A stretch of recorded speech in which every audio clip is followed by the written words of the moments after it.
Hello and welcome. This is Priyanka Shukla और आप हैं हमारे अपने ही चैनल प्रियंका बायोडो में। आज हम लोग पढ़ने वाले हैं ह्यूमन ब्रेन के बारे में, जो कि ह्यूमन ब्रेन हमारा सेकंड लेक्चर है। पहले हम लोग फर्स्ट लेक्चर में नर्वस सिस्टम के बारे में पढ़ लिया था, फिर उसके बाद में कुछ ब्रेन के बारे में पढ़े थे, उसके बाद ब्रेन के कुछ फैक्ट पढ़े थे। आज हम लोग पढ़ेंगे उसके आगे। आज हमारा सेकंड लेक्चर है ह्यूमन ब्रेन का। क्या पढ़ने वाले हैं? Human brain.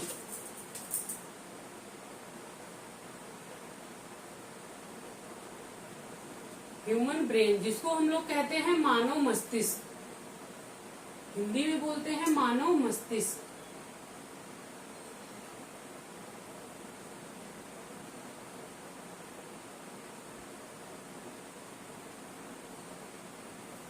अब हम लोग ह्यूमन ब्रेन का वेट पढ़ लिए थे कि इसका वेट कितना होता है।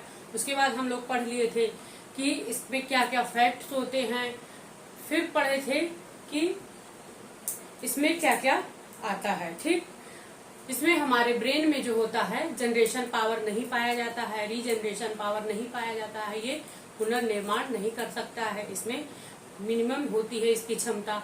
फिर उसके बाद हम लोग देखे थे कि हमारा ब्रेन जो है मरने के बाद, डेथ होने के बाद भी ये कितने मिनट तक जीवित रहता है। फिर उसके बाद हम लोग पढ़े थे बायोलॉजिकल डेथ के बारे में।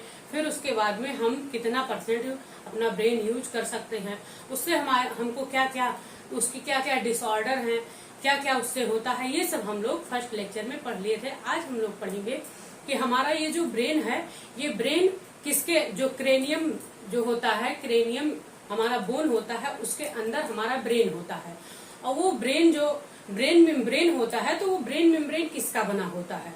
तो हम सबसे पहले हम लोग जानेंगे कि जो हमारा ब्रेन मेम्ब्रेन होता है, यानी मस्तिष्क की जो झिल्ली होती है, वो किसके अंदर होती है। तो सबसे पहले हम शुरुआत करते हैं ब्रेन मेम्ब्रेन से।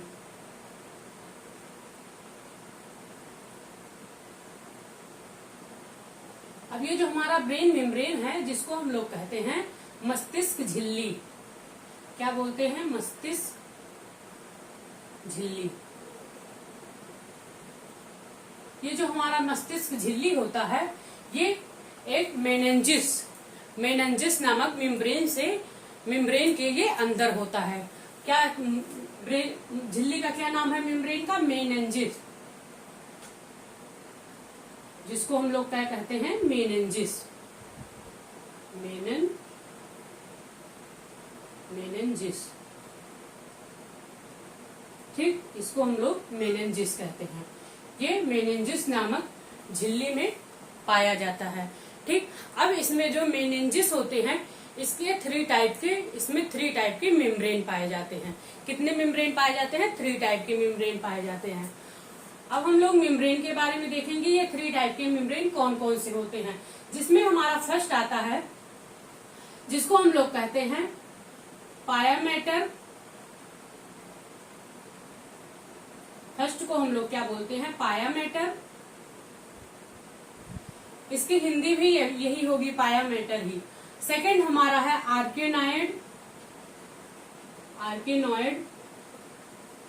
ऑर्केनॉइड, जिसको हम लोग बोलते हैं, हिंदी भी इसकी ऑर्केनॉइड ही होगी। आप लोग किसी भी बुक में देखेंगे तो इसमें इन लोगों की हिंदी नहीं होती है, यही पाया मैटर, ऑर्केनॉइड। और थर्ड हमारा है ड्यूरामेटर। क्या है? ड्यूरामेटर।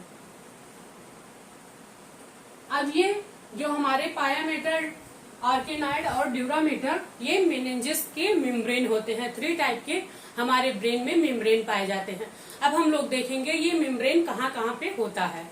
ठीक, तो हम आप लोगों को फिगर बना के थोड़ा सा बता रहे हैं कि ये कहाँ कहाँ पे पाया जाता है, तब आप लोगों को समझ में आएगा। अब मान लीजिए कि ये कोई हमारा ब्रेन है, सॉरी, ये हमारा क्या है? ब्रेन है। ये हमारा ब्रेन कुछ इस तरह होता है अंदर। ठीक, ये हमारा ब्रेन है। अब इसमें हमारी ऐसे ऐसे क्या पाई जाती है? झिल्ली पाई जाती है। ठीक, ये मेम्ब्रेन पाया जाता है, यहाँ पे ऐसे मेम्ब्रेन होता है। ठीक, अब यहाँ जो सबसे ऊपर वाला जो मेम्ब्रेन होता है, जिसको हम लोग कहते हैं ड्यूरा मैटर। क्या बोलते हैं? Dura mater, dura mater. अब ये जो ड्यूरा मैटर होती है ये 2 लेयर में होती है। कितने लेयर में? 2 लेयर में। ये 2 लेयर में मेनिंजस लेयर ये 2 लेयर की होती है, ठीक। और फिर उसके बाद में ये हमारा, अब इसके बाद ये जो बीच में पाया जाता है, ये बीच में जो है ये मकड़ी के जाले के समान ऐसे ऐसे ऐसे ऐसे जाल होता है। क्या होता है? इस झिल्ली में ऐसे ऐसे मकड़े के जाले के समान जाल होता है, जिसको हम लोग नाम देते हैं ऑर्किनॉइड। क्या नाम देते हैं? ऑर्किनॉइड। इसको हम लोग ऑर्किनॉइड कहते हैं। ये 2 लेयर ऑफ मेनिंजिस होता है। 2 लेयर ऑफ मेनिंजिस। ड्यूरामेटर जो हमारा होता है वो 2 लेयर में डिवाइड होता है। फिर उसके बाद में हमारे जस्ट ब्रेन से जो एकदम लगा होता है, ब्रेन से एकदम अटैच होता है, उसको हम लोग कहते हैं, ये जो हमारी लेयर गई है, ये जो हमारी लेयर है ब्रेन से एकदम अटैच रहती है, इसको हम लोग कहते हैं पाया मैटर। क्या बोलते हैं? पाया मैटर बोलते हैं, ठीक। ऐसे हमारा ब्रेन कुछ इस टाइप का कुछ होता है, जो कि ये हमारा दिखाया गया है। जो हमारा ब्रेन होता है, ब्रेन के हमारे इस साइड का, जैसे हम खड़े हैं तो ये इस साइड का पार्ट ये दिखाया गया है। अगर हम ये फिगर उठा के ऐसे कर दें तो ये इधर का पार्ट दिखाया जाता है, ठीक, जिसको हम लोग पायामेटर, आर्केनॉइड और ड्यूरामेटर कहते हैं। अब मान लीजिए इस मेनिंजिस पे अगर कोई बाहर से बैक्टीरिया या वायरस कुछ भी इफेक्ट किया हमारे ब्रेन पे, इस मेम्ब्रेन पे अगर कोई, इस झिल्ली पे कोई बैक्टीरिया या वायरस इफेक्ट करता है, सॉरी, चलिए लाइट चली गई थी। अब ये मेनिंजिस पर अगर कोई बाहर से बैक्टीरिया या वायरस अटैक करता है तो क्या होता है, हम लोगों को एक बीमारी हो जाती है, जिस बीमारी को हम लोग कहते हैं मेनिंजाइटिस। क्या बोलते हैं? मेनिंजाइटिस। मेनिंजाइटिस नामक एक क्या हो जाता है? डिजीज हो जाता है, ठीक। तो मेनिंजाइटिस नामक डिजीज हो जाता है, जिससे क्या होता है, ये हमारे ब्रेन पे इफेक्ट डालते हैं। इस वजह से हमारे ब्रेन पे इफेक्ट पड़ता है, ठीक। अब इसके बाद हम लोग पढ़ने वाले हैं ब्रेन के बारे में, कि ब्रेन हमारे कितने टाइप के होते हैं। इतना था हमारा ब्रेन मेम्ब्रेन के बारे में। अब हम लोग आते हैं ब्रेन के बारे में, कि ब्रेन कितने टाइप का होता है। चलिए,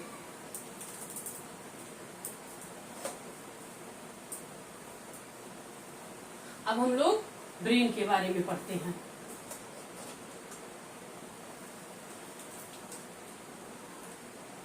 अब हमारा ये जो ब्रेन होता है, ये ब्रेन हमारा 3 टाइप का होता है।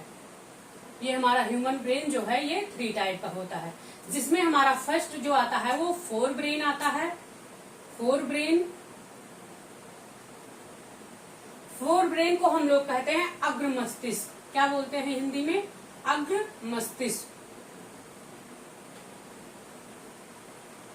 फिर हमारा जो थर्ड आता है, जिसको हम लोग बोलते हैं, थर्ड ब्रेन को हम लोग बोलते हैं मिड ब्रेन। क्या बोलते हैं? Mid brain. Mid brain. अब मिड ब्रेन को हम लोग कहते हैं मध्य मस्तिष्क। क्या बोलते हैं? मध्य मस्तिष्क। हिंदी में हम लोग इसको बोलते हैं मध्य मस्तिष्क। फिर उसके बाद हमारा जो थर्ड ब्रेन आता है, उसको हम लोग बोलते हैं हिंड ब्रेन। क्या बोलते हैं? Hind brain. अब ये जो हिंड ब्रेन हमारा है, इसको हम लोग कहते हैं अनुमस्तिष्क। क्या बोलते हैं? अनुमस्तिष्क। अनुमस्तिष्क, ठीक, अनुमस्तिष्क।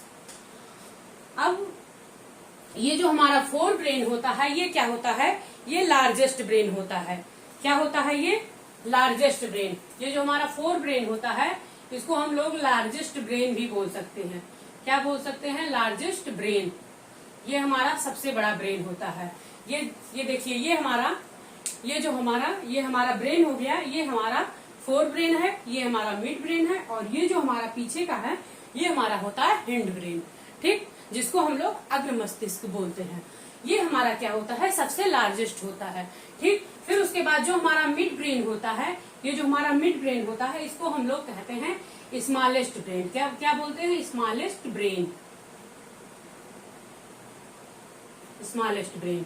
ठीक, अब ये जो कॉम्पिटेटिव एग्जाम होते हैं उसमें हमारा क्या होता है, सिर्फ ब्रेन के बारे में यही तीनों ब्रेन का नेम पूछा जाता है, लेकिन इसका और सेकंड नेम भी है। जैसे जो लोग बीएससी कर रहे हैं या फिर हाई स्कूल में है, इंटर में है, उन लोगों के एग्जाम में ये आ सकता है। इसका सेकंड नेम भी जानना जरूरी होता है, जो बायोलॉजी के जो स्टूडेंट होते हैं। ठीक, अब थोड़ा ये टफ है, लेकिन आप लोग जो बायोलॉजी पढ़ते होंगे उनके लिए तो इजी होगा, लेकिन जो कॉमर्स पढ़ते होंगे और कुछ पढ़ते होंगे उनके लिए थोड़ा, आर्ट साइज वालों के लिए थोड़ा टफ लगेगा। लेकिन फिर भी आप लोगों को, कॉम्पिटेटिव एग्जाम वालों को बस सिर्फ इतना ही याद करने की जरूरत है। बाकी जो लोग क्लास बायोलॉजी जो लिए हैं वो पढ़ रहे हैं, उनको, उनके लिए बता दें, इसका जो हमारा सेकेंड नेम होता है फोर ब्रेन का, जिसको हम लोग बोलते हैं, अब ये जो हमारा इसका सेकेंड नेम है, इसको हम लोग कहते हैं प्रोसेफेलॉन। क्या बोलते हैं, प्रोसेफे, इसका दूसरा जो नेम है प्रोसेफेलॉन। ठीक, और अगर हम इसको देखें कि सेकंड क्या इसका है, मिड ब्रेन को क्या बोलते हैं, तो इसको हम लोग कहते हैं मीजोसेफेलॉन। क्या बोलते हैं, मीजोसेफेलॉन। और जो हमारा हिंड ब्रेन है उसका जो सेकंड नेम है, उसका सेकंड नेम है रैम्बोसेफेलॉन।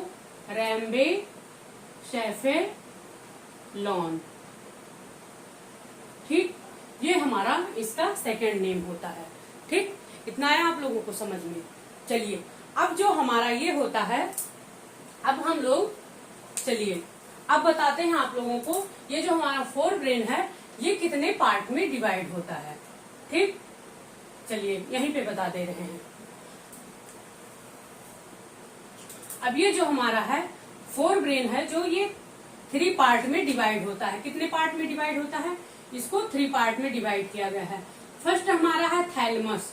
क्या है, थैलेमस। ठीक, और सेकंड इसमें हमारा आता है हाइपोथैलेमस। हाइपोथैलेमस,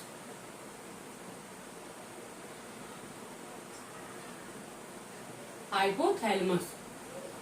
और इसमें जो थर्ड आता है, जिसको हम लोग कहते हैं सेरेब्रम। क्या बोलते हैं, सेरेब्रम।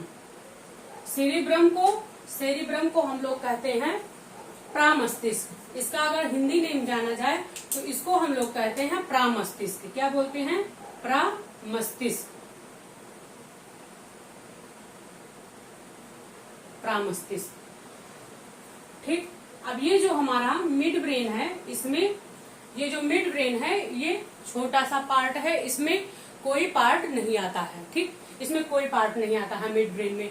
फिर हमारा जो आता है हिंड ब्रेन, इसको हम लोग, जो हमारा हिंड ब्रेन है इसको हम लोग टू पार्ट में डिवाइड करते हैं। कितने पार्ट में, इसको हम लोग 2 पार्ट में डिवाइड किए हैं। सॉरी, ये भी 3 पार्ट में डिवाइड होगा, जिसमें हमारा फर्स्ट जो आता है, इसमें हमारा फर्स्ट पोन्स बेरुलाई है। क्या है, पोन्स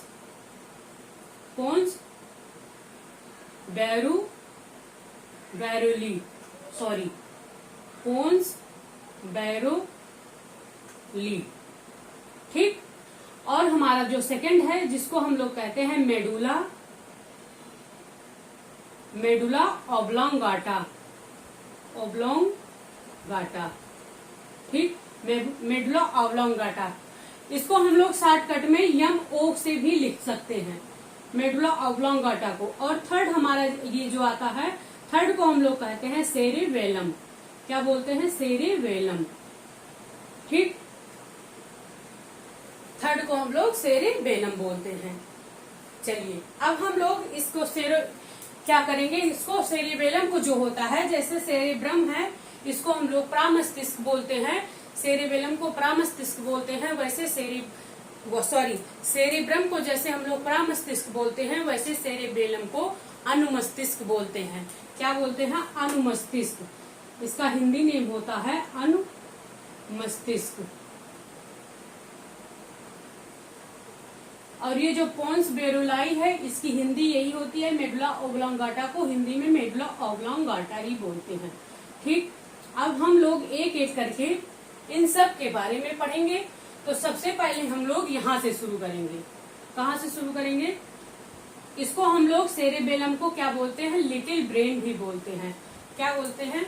ये स्मॉलेस्ट ब्रेन होता है सेरेबेलम, जिसको हम लोग लिटिल ब्रेन के नाम से भी जानते हैं। स्मॉलेस्ट ब्रेन बोले या फिर सेरेबेलम बोले या फिर इसको हम लोग लिटिल ब्रेन बोले या फिर छोटा दिमाग जिसको बोलते हैं। तो हम लोग पहले सेरेबेलम से पढ़ेंगे, फिर मेडुला ओब्लांगाटा पढ़ेंगे, फिर पोन्स बेरुलाई पढ़ेंगे। हिंड ब्रेन से पहले शुरू करते हैं, उसके बाद मिड ब्रेन आएंगे, फिर उसके बाद हम लोग सेरेब्रम से शुरू करेंगे। ठीक, अब हम लोग क्या पढ़ने वाले हैं? सेरेबेलम के बारे में। चलिए, उम्मीद करते हैं इतना आप लोगों को समझ में आया होगा। अब हम लोग क्या करेंगे? सबसे पहले एक ब्रेन बनाते हैं। जब आप लोग स्ट्रक्चर बनाएंगे, स्ट्रक्चर के माध्यम से आप लोगों को हम बताते हैं कि ब्रेन में कहाँ कहाँ पर क्या पाया जाता है। इतना आप लोग स्क्रीनशॉट लीजिए, फिर हम आगे बताते हैं ब्रेन के बारे में। ब्रेन का एक हम लोग छोटा सा क्या करेंगे? फिगर बनाएंगे। ठीक, चलिए, अब पहले ब्रेन का फिगर बनाएंगे, फिर हम लोग सेरेबेलम के बारे में पढ़ेंगे।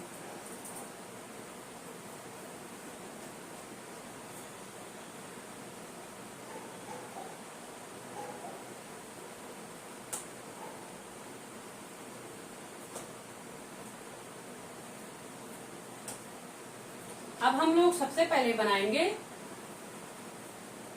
Brain stem.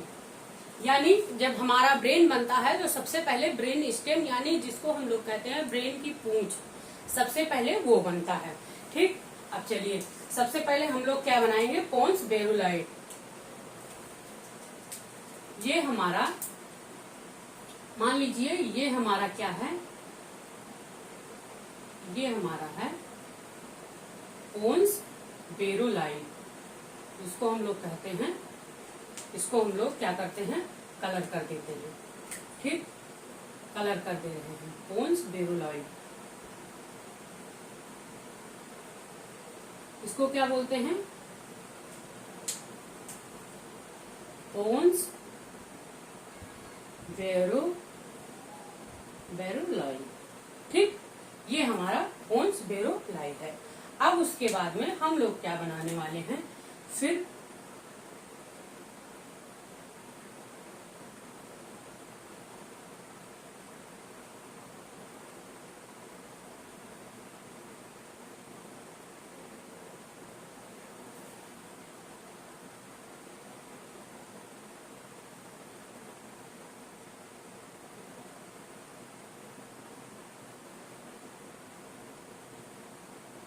इसको हम लोग क्या बोलते हैं? इसको बोलते हैं मेडुला, इसको हम लोग मिड ब्रेन बोलते हैं। ये हमारा जहां से ब्रेन स्टार्ट होता है, इसको हम लोग मिड ब्रेन बोलते हैं। Mid brain. और इसको हम लोग बोलते हैं पोन्स बेरुलाई। क्या बोलते हैं? पोन्स बेरुलाई। ठीक, अब फिर उसके बाद इसके नीचे जो हमारा आता है वो होता है इसकी पूंछ। क्या होती है? इसकी पूंछ कुछ ऐसे निकली होती है। अब इसके बाद इसकी पूंछ ऐसे निकली होती है, जिस पूंछ को हम लोग क्या कहते हैं? इसको हम लोग क्या कहते हैं? इसके नीचे हमारा क्या आता है? इसके नीचे एक पार्ट और बनता है। पूंछ के ऊपर क्या बनता है? यहाँ पे ऐसे पतला सा रहता है, जिसको हम लोग बोलते हैं मेडुला ओब्लांगाटा। ये हमारे मिड ब्रेन के सारे पार्ट हैं। Medulla oblongata. ठीक, अब इसके नीचे जो पूंछ निकली रहती है उसको हम लोग कहते हैं स्पाइनल कार्ड। जिसको बोलते हैं, हिंदी जिसकी होती है मेरु रज्जू। क्या बोलते हैं? मेरु रज्जू। ये हमारा इधर का हो गया। ये हमारा जो मिड ब्रेन है, उसके बाद जो इसमें पोन्स, मेडुला ओब्लांगाटा और स्पाइनल कार्ड, ये हमारा कुछ पूंछ की तरह जो स्पाइनल कार्ड गया रहता है, मेरु रज्जू, ये इतना हो गया। ठीक, इतना आया आप लोगों को समझ में। अब यहाँ से यहाँ तक जितना, यहाँ से यहाँ तक जो आता है हमारा, इसको हम लोग कहते हैं स्टेम स्टेम ऑफ ब्रेन, क्या बोलते हैं, स्टेम ऑफ ब्रेन। अगर इसकी हिंदी देखा जाए तो होता है ये, क्या होता है ये, मस्तिष्क का पूंछ। ठीक, अब ये पूंछ हो गया। फिर उसके बाद में पोन्स बेरुलाई से हमारा क्या निकला रहता है, सेरिबेलम। पोन्स बेरुलाई के पास हमारा सेरिबेलम होता है, जो कि कुछ पत्ती के आकार का बना होता है। तो इधर तो जगह नहीं है, तो हम लोग इधर बनाते हैं पोन्स बेरुलाई। कुछ हमारा जो पोन्स बेरुलाई होता है वो यहाँ से ऐसे करके ऐसे निकला होता है। ठीक, ये कुछ पत्ती के आकार का होता है, जो कि ऐसे होता है। ठीक, ये हमारा क्या हो गया, ये हमारा है सेरिबेलम। ठीक, अब मिड ब्रेन के जस्ट ऊपर हमारा क्या पाया जाता है, ब्रेन पाया जाता है। ठीक, मिड ब्रेन के ऊपर ही हमारा ब्रेन पाया जाता है, जो कि ब्रेन हमारा क्या होता है, फूल के समान होता है। ये हमारा पत्ती हो गया, और जो सेरेब्रम है, सेरेबेलम पत्ती के समान हो गया, और जो सेरेब्रम है वो कुछ फूल के आकार का पाया जाता है। अब चलिए आप लोग वो बनाइए। अब जो हमारा होता है, ये ब्रेन कुछ होता है इस तरह से, ऐसे करके ऐसे इधर ऐसे बना होता है। ठीक, ये हमारा क्या हो गया, ब्रेन हो गया। ठीक, ये हमारा ब्रेन का स्ट्रक्चर हो गया। अब जिसमें हमारा यहाँ पे आता है थैलेमस, क्या आता है, थैलेमस।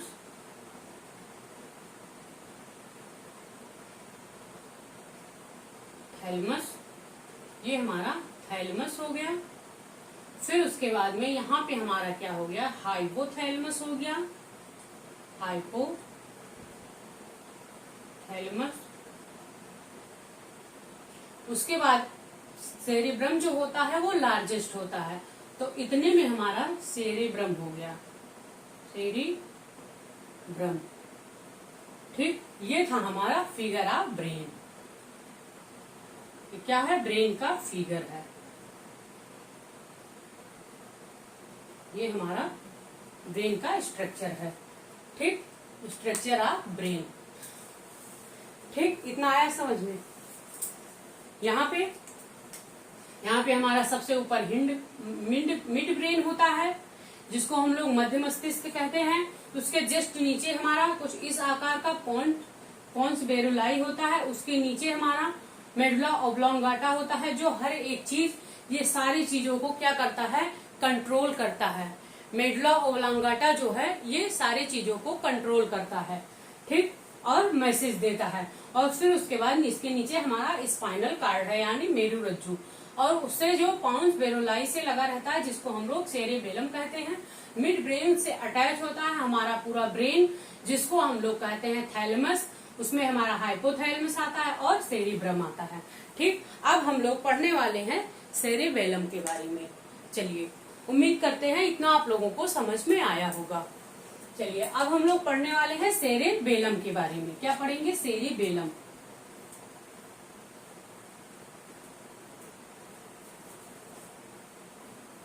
जिसको हम लोग कहते हैं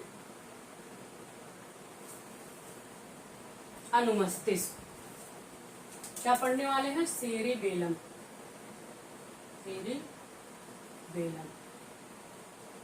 हिंदी होती है इसकी अनुमस्तिष्क।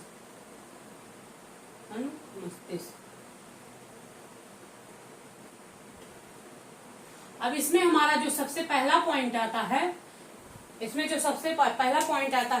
इसको आप लोग सकते हैं, it is smallest part of brain. क्या लिख सकते हैं, इट इज स्मॉलेस्ट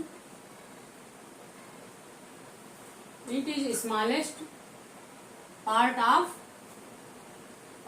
ब्रेन। ये क्या होता है, हमारे ब्रेन का, हमारे मस्तिष्क का सबसे छोटा भाग होता है। ठीक, फिर उसके बाद में हम लोग अगर इसमें दूसरा पॉइंट लिखना चाहें तो इसमें दूसरा पॉइंट लिख सकते हैं, किसको हम लोग क्या बोलते हैं, लिटिल ब्रेन के नाम से भी जानते हैं।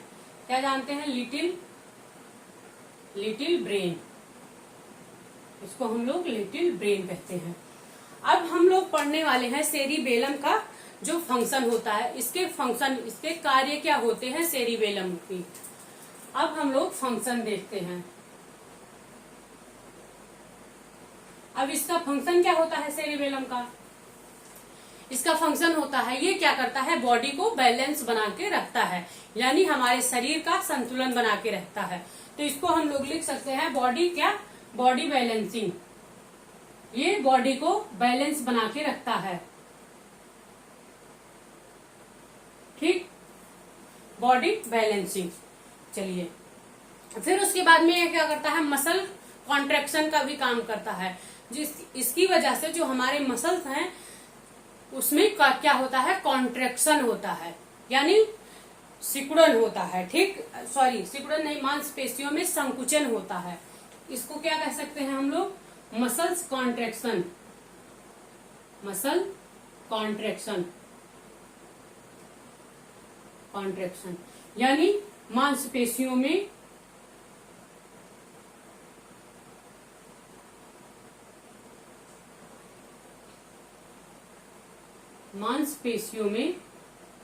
ये क्या करता है, संकुचन, संकुचन करता है, ठीक ठीक, ये हमारे सेरिबेलम के वर्ग हैं। फिर उसके बाद में इसमें एक पॉइंट और आता है, इसके एक कार्य और होते हैं। ये क्या करता है, ये स्पीकिंग पावर को क्या करता है, कंट्रोल करता है। स्पीकिंग यानी बोलने की क्षमता को क्या करता है, कंट्रोल करता है। अब जैसे हम लोग जो बोल रहे हैं, क्या बोल रहे हैं, हम लोगों को किस लैंग्वेज में बात करनी है, क्या बोलना चाहिए, क्या नहीं बोलना चाहिए, सोच समझ के क्या बोलना चाहिए, ये हमारा जो सेरिबेलम है, छोटा जो मस्तिष्क है, यही सब क्या करता है, मैसेज देता है कि हम लोगों को कौन सी क्या एक्टिविटी करनी है, हमारे बॉडी का बैलेंस कैसे रहेगा। हम जब अगर चाहेंगे तो ये हाथ ऐसे हिलाएं, यहाँ पे ऐसे किए तो यहाँ पे हम अपनी मर्जी से हाथ, ये हमारा ब्रेन बता रहा है कि यहाँ पे रोकना है। अब ये बैलेंस अगर नहीं रहेगा तो इधर उधर जाता रहेगा। इसीलिए देखते होंगे आप लोग, जो शराब पीते हैं, जो ज्यादा शराब का सेवन करते हैं, उनके जो बॉडी का बैलेंस होता है, वो बॉडी का बैलेंस ठीक से नहीं बनता है, ठीक। अब ये इसलिए हम लोग इसको लिख सकते हैं स्पीकिंग पावर। क्या लिख सकते हैं, स्पीकिंग पावर। स्पीकिंग पावर हमारी क्या होती है, यहीं से आती है, ठीक। स्पीकिंग पावर जो है हमारी यही सेरिबेलम से ही आती है, ठीक। अब उसके बाद में थोड़ा सा आप लोग नोट करके लिखेंगे, नोट डाल के, कि सेरिबेलम के थोड़ा सा क्या क्या होते हैं जो कि इम्पोर्टेंट हैं, ठीक। क्या डालेंगे हम लोग, नोट डाल के, जिसमें हम लोग लिखेंगे after excess consumption of alcohol,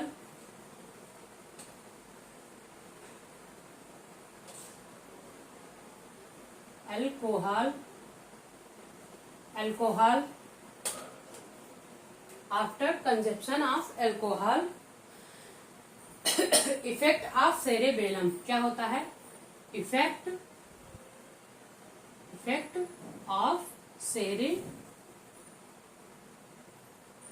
cerebellum, ठीक। ये हमारे, अब हिंदी वाले लिखेंगे, ज्यादा शराब के सेवन से क्या होता है, हमारे जो सेरिबेलम होते हैं उस पे क्या होता है, प्रभाव पड़ता है, ठीक, उस पे प्रभाव पड़ता है। यानी इससे क्या होगा, अब इससे क्या होगा, ये जो हमारी बॉडी में जो बॉडी बैलेंस नहीं बन पाएगा, ठीक। ज्यादा शराब के सेवन से क्या होता है, सेरिबेलम हमारा काम नहीं करता है, जिससे बॉडी बैलेंस नहीं बना रहता है। आप लोग देखते होंगे शराब पी के बहुत ज्यादा लोग शराब ज्यादा सेवन कर लेते हैं, वो कहीं भी, किसी भी सड़क के किनारे कहीं भी पड़े रहेंगे, उनके बॉडी में इतनी क्षमता नहीं होती कि वो उठ के चल सके, ठीक, ज्यादा शराब के सेवन से, ठीक। फिर उसके बाद में क्या होता है, मसल्स कॉन्ट्रैक्शन जो होता है उस पे भी क्या होता है, इफेक्ट पड़ता है। अब अगर मसल्स कॉन्ट्रैक्शन जब होगा तो उस पर इफेक्ट पड़ेगा। मसल्स कॉन्ट्रेक्शन से क्या होता है, जो हमारा हार्ट होता है उस तक ज्यादा मतलब अल्कोहल का सेवन करने से जो हमारा हार्ट होता है उस पर इफेक्ट पड़ता है। अब हमारे हार्ट में क्या है, हमारे हार्ट में भी मांसपेशियां हैं, तो वो क्या करता है, हार्ट जो है वो ब्लड पंप करता रहता है। अब जब शराब का सेवन बहुत ज्यादा हो जाएगा तो वो कॉन्ट्रैक्शन नहीं कर पाएगा, जिससे क्या होगा, ब्लड जब पंप नहीं कर पाएगा तो हमारे ब्लड में क्या होगा, जब ब्लड बाहर पूरी बॉडी में कॉन्ट्रैक्शन नहीं कर पाएगा तो क्या होगा, हमारे बॉडी में धीरे धीरे क्या होगा, ऑक्सीजन का लेवल जो है वो घटता चला जाएगा और कार्बन डाइऑक्साइड की मात्रा भर जाएगी हमारे हार्ट में। तो जिससे क्या होगा, फिर कॉन्ट्रैक्शन नहीं होगा तो आदमी की क्या होती है, डेथ हो जाती है। ज्यादा अल्कोहल के सेवन से आदमी क्या होता है, मर जाता है। जैसे डॉक्टर भी कहते हैं और सब लोग बताते हैं, डोंट ड्रिंक एंड ड्राइव, मतलब ड्रिंक करके ड्राइविंग नहीं करना चाहिए, गाड़ी नहीं चलाना चाहिए। ठीक, अब वो बात अलग है कि सलमान खान जो थे वो गाड़ी चला रहे थे, ड्रिंक करके ड्राइव कर रहे थे, अपना हिरन उरन मर गया था तो भाई उनके पास पैसा है, पैसा देके बाहर आ गए, आते जाते रहते हैं, उनका क्या है, लेकिन शराब पी के गाड़ी नहीं चलानी चाहिए। ठीक, इसलिए हमारा होता है सेरिबेलम का वर्क होता है।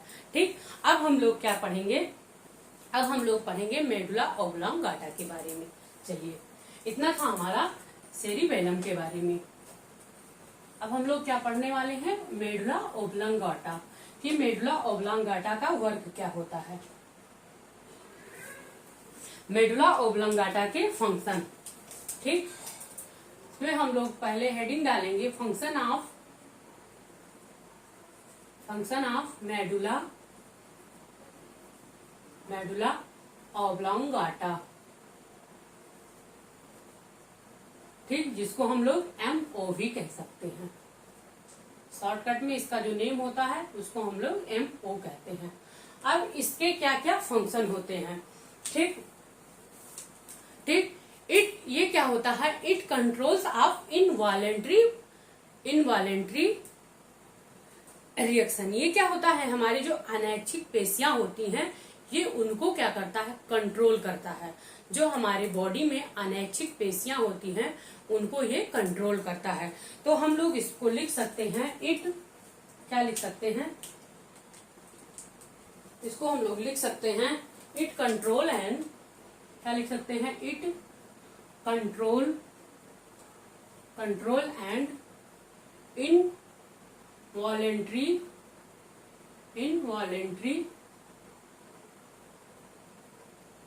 Involuntary reaction. ठीक, ये इनवॉलेंट्री रिएक्शन यानी अनैच्छिक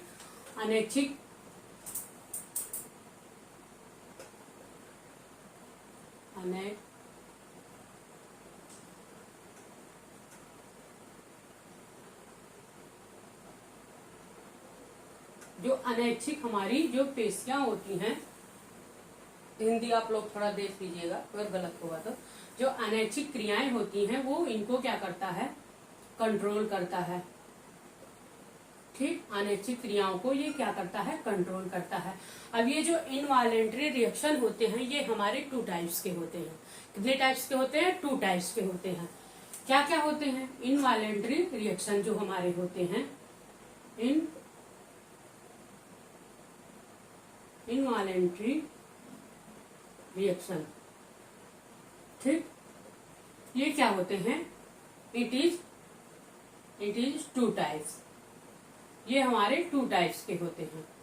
अब 2 टाइप्स के कौन कौन से होते हैं, अब 2 टाइप्स के हम लोग देखते हैं कि कौन कौन से पाए जाते हैं। ठीक,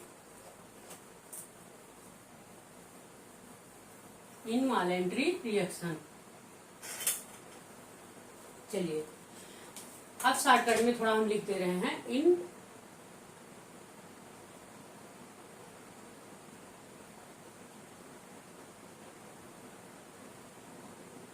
इनवॉलेंट्री रिएक्शन। ये हमारे 2 टाइप्स के होते हैं। कितने टाइप्स के, 2 टाइप्स के पाए जाते हैं। फर्स्ट जिसमें हमारा आता है वाइटल रिएक्शन, क्या आता है, जिसको हम लोग कहते हैं वाइटल रिएक्शन।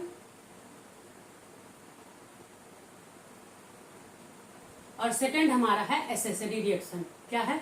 Accessory reaction. अब ये वाइटल रिएक्शन और एसेसरी रिएक्शन क्या होते हैं? अब ये रिएक्शन क्या क्या होते हैं, वाइटल रिएक्शन क्या होते हैं? तो ऐसी जैविक क्रियाएं जो हमारे शरीर में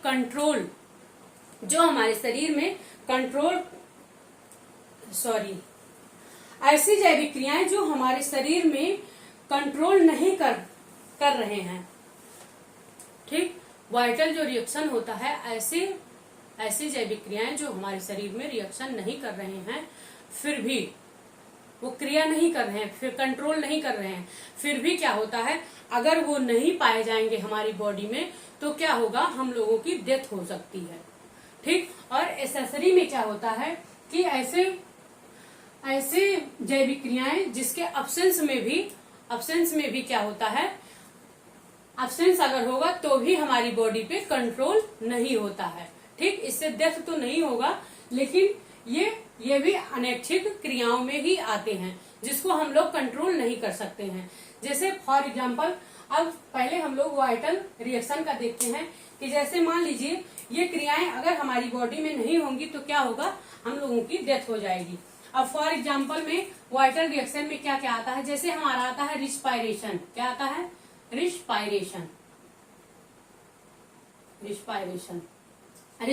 जिसको हम लोग श्वसन कहते हैं। क्या कहते हैं? श्वसन। अब ये श्वसन है। फिर हमारा आता है सेकंड, हमारा आता है डाइजेशन। क्या आता है?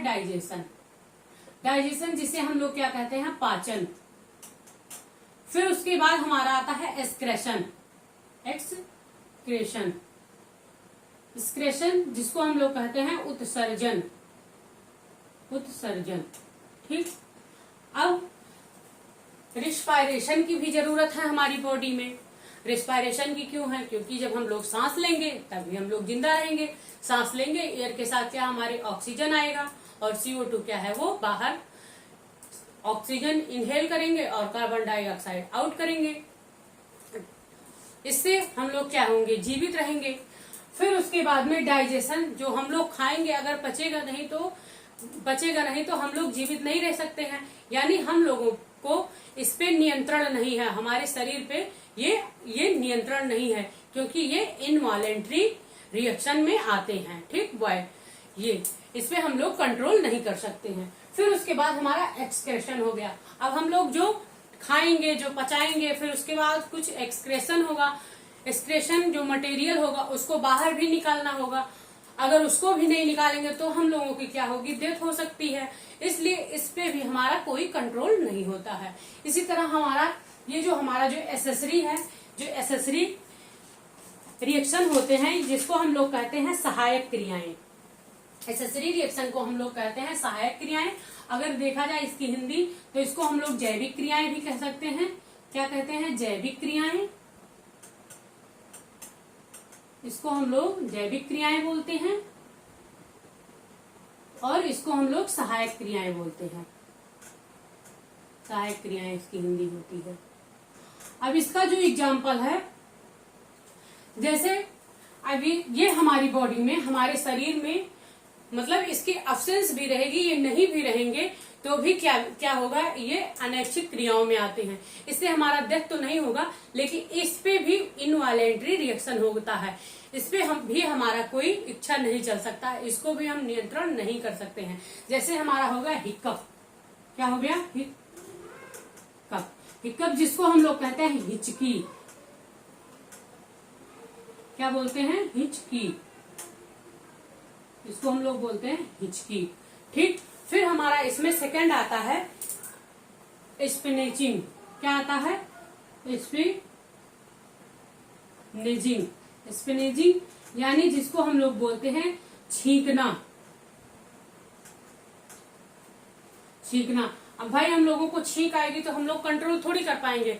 वो बात अलग है कि कभी कभी ऐसा होता है कि छींक आने वाली होती है तो एक दो सेकंड के लिए हम लोग कंट्रोल कर सकते हैं। बट ऐसे अगर देखा जाए तो ये इनवॉलेंट्री रिएक्शन में आते हैं।